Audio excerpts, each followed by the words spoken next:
Japan की एक पुरानी कहानी है जो एक छोटे से गांव से शुरू होती है। गांव के लोग मानते थे कि उनके पास एक प्राचीन पेड़ है जिसे युराई कहा जाता है। ये पेड़ इतना पुराना था कि लोग कहते थे कि इसमें आत्माओं का वास है। गांव वाले इस पेड़ के पास जाने से हमेशा डरते थे क्योंकि वहां अजीब घटनाएं घटित होती थीं। एक रात एक युवक जिसका नाम ताकेशी था अपने दोस्तों के साथ इस पेड़ के पास जाने का फैसला करता है। उसके दोस्त डरते थे लेकिन ताकेशी की जिज्ञासा ने उन्हें मजबूर कर दिया। वे सब रात के अंधेरे में पेड़ के पास पहुंचे। वहां पहुंचते ही उन्हें एक ठंडी हवा का झोंका महसूस हुआ। पेड़ की शाखाएं जैसे किसी अदृश्य हाथ से हिल रही थीं।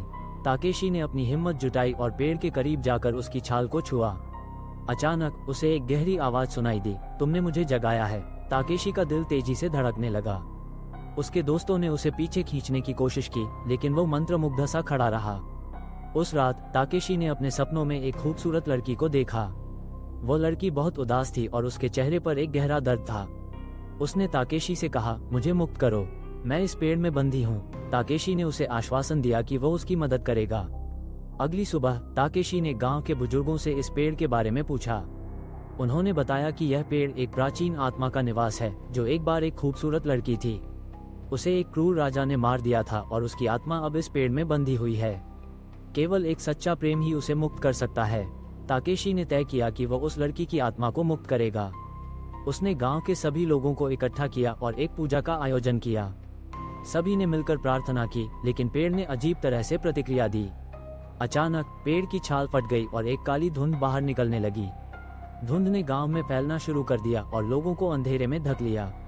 ताकेशी ने अपनी आंखें बंद की और लड़की की आवाज सुनने की कोशिश की। तुम्हें मुझे प्यार करना होगा, उसने कहा। ताकेशी ने दिल से कहा, मैं तुम्हें प्यार करता हूँ। उस क्षण धुंध ने एक तेज रोशनी में बदल लिया। पेड़ की जड़ें हिलने लगीं और अचानक एक तेज आवाज सुनाई दी, तुमने मुझे मुक्त किया। और फिर एक हल्की मुस्कान के साथ लड़की की आत्मा पेड़ से बाहर निकली।